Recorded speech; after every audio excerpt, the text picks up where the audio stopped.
Now, with all the latest this Thursday night, it's the ITV News at 10.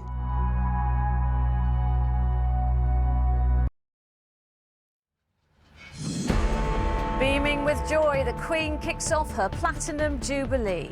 On the all-important balcony, she was surrounded by family and joined by thousands on the streets to watch a spectacular flypast. They've come to see the one British monarch, the only British monarch who's reigned for 70 years. But tonight, the Queen has reluctantly pulled out of tomorrow's big event after experiencing discomfort. From street parties to parades, how the country started its Jubilee celebrations and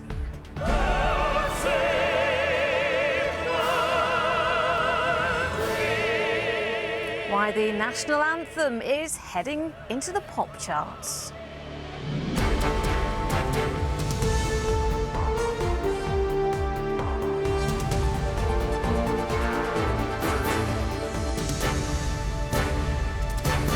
From Buckingham Palace, this is ITV News with Lucrezia Millarini. Good evening. If looks say it all, then for the Queen today was a great success, making a balcony appearance here at Buckingham Palace, surrounded by generations of her family. She positively beamed with pride and joy as she watched a spectacular tribute from the RAF. Well, tonight, beacons were lit across the country and the Commonwealth to mark her 70 years of duty.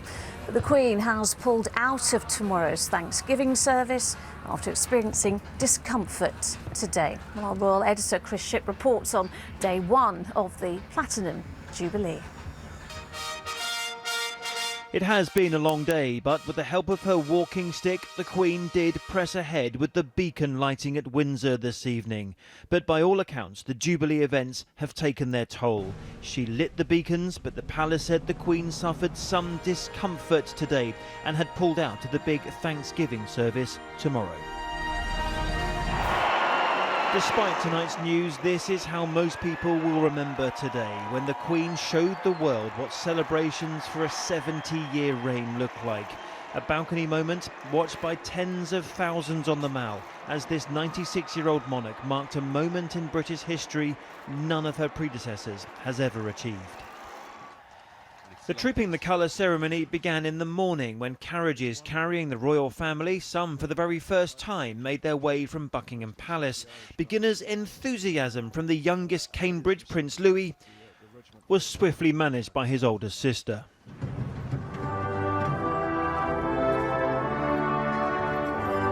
At Horse Guards Parade, it was the Prince of Wales who took the salute today on behalf of the Queen, who did not come to the parade ground.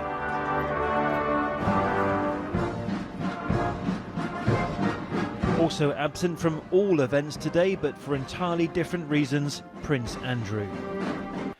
As for the Sussexes, they were at Horse Guards but seen by just one camera. Harry and Meghan were back with his family for the first time since they left for California 2 years ago, but kept, as they promised, a low profile. Back at Buckingham Palace, as the household cavalry returns, the Queen, for her comfort, took the salute from there. And then it was time for the people. So the carriages have come down, the military have come down. It's now the turn for everybody else. They've come to see the one British monarch, the only British monarch who's reigned for 70 years. And they came not just from the British Isles, but from all over the world. We are representing Portugal. You're Portugal, yeah. Paris, and where are you? Pakistan. Right, all the way from the US for All the way this. from US for Is this. it worth it? Yes, it is. She's not even your queen. Huh? Oh, she's our queen. Not on paper, but she's our queen. I've been for the 50th, I've been for the 60th, and I've been for the 70th. You better hurry up and get down And there. I'm losing my space. Go. A tribute to the Queen's 70 years flew overhead. The Queen enjoyed it, her great-grandson Louis a little less so. But in the skies above Buckingham Palace and on the streets below, they were celebrations for a Platinum Jubilee the country will not see for many years to come. Tonight, taking his cue from his grandmother at Windsor, Prince William watched the principal beacon, a tree, light up outside the palace. This was always the plan, but for the Queen, tomorrow's plan has now changed. And Chris joins me now. And Chris, that announcement from the Palace about the Queen tomorrow was unexpected.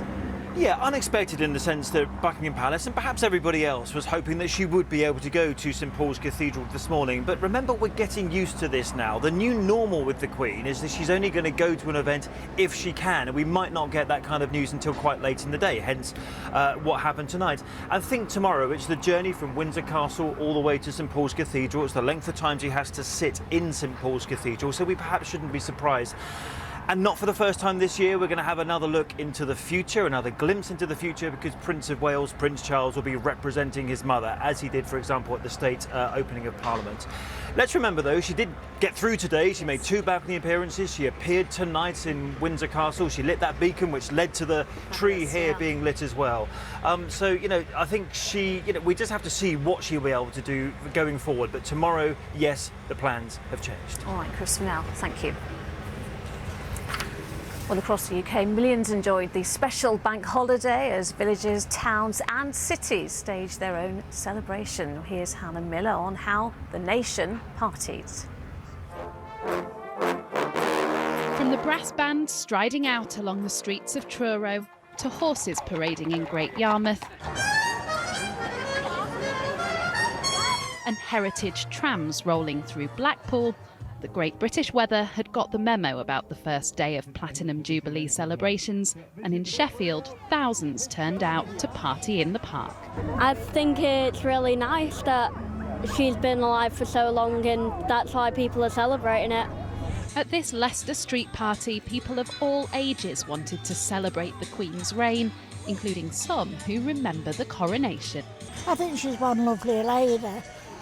I think over the years she's had a lot to put up with. She's probably the best queen we'll ever get. And while there was no sign of a corgi at this garden party for dogs, the Queen would surely be pleased to see that even her 4-legged friends were wanting to get a slice of the action. This is Jimmy. He's been out today enjoying the sunshine. It's time that we've lost over the last couple of years, so to be able to come to something like this, meet new people and just enjoy, relax, it's even more appreciated.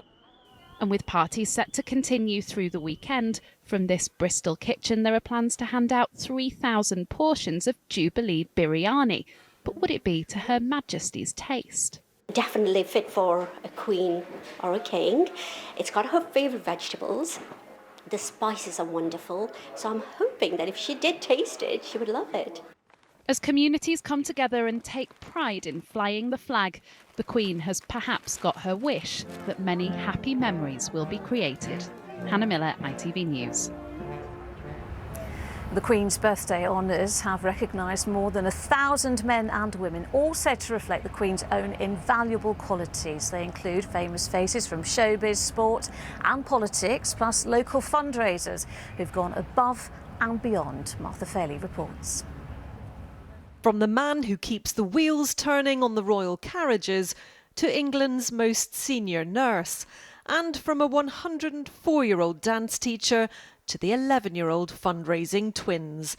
They are just some of the 1,100 people being honoured for their outstanding service to their community and country. Actor Damian Lewis becomes a CBE for his services to drama and charity. He and his wife Helen McCrory, who died last year from cancer, provided meals for NHS workers during the pandemic. And after the Queen's visit to the set of Coronation Street last year, one of the soap stars, Anthony Cotton, is being made an MBE for his off-screen work supporting armed forces mental health. Prizes and everything are really, really nice. This is really beautiful, and I've loved knowing that it was going to happen. But the greatest reward you can have is just to help somebody. 92-year-old charity knitter Margaret Seaman, who created a model of the Queen's Norfolk residence Sandringham House, has been honoured with a British Empire Medal. I just couldn't believe it. I just passed the letter to my daughter and she had a good look at it and read it. She had a cry and I had a cry. But it is an honour. It's a really wonderful award for me to get, especially at my age. I really need it tonight. While Bonnie Tyler, who rose to fame with her 80s power ballads, becomes an MBE in a Jubilee honours list that spans the decades and generations. Martha Fairley, ITV News. Now, the national anthem has been as constant as the Queen's reign, and to mark this Jubilee, a new version has been recorded by Alfie Boe and Sarah Brightman. They've partnered with an NHS choir, with profits going to charity. Our entertainment reporter, Richie Davda, explains.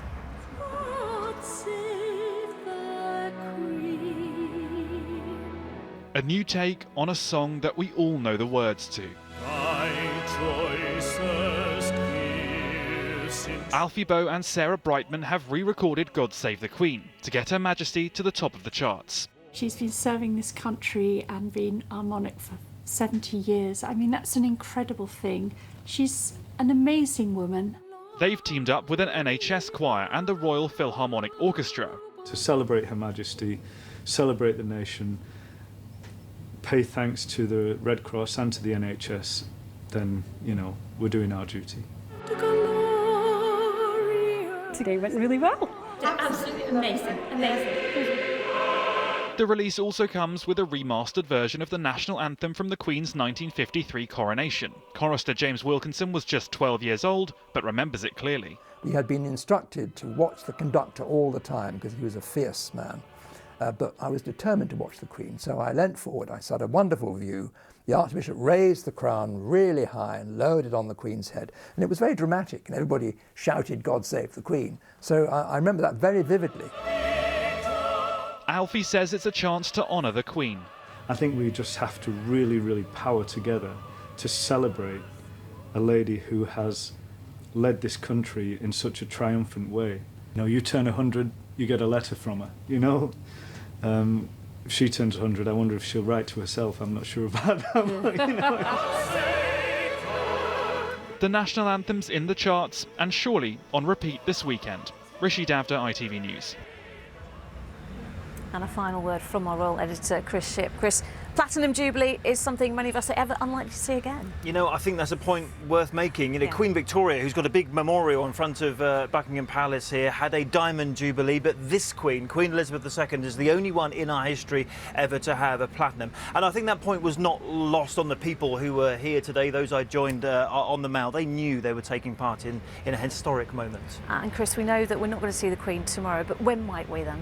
So, not St Paul's Cathedral tomorrow. There is the Epsom Derby on Saturday. Perhaps you might find the ability to go to that. There's a party on Saturday night. Don't expect her at that. And then Sunday, a big pageant. We may, just may, get another balcony appearance on Sunday afternoon if she can make it. All right, well, Chris, thank you so much. And thank you for watching. That is it from me and the whole Jubilee Bank Holiday team here tonight.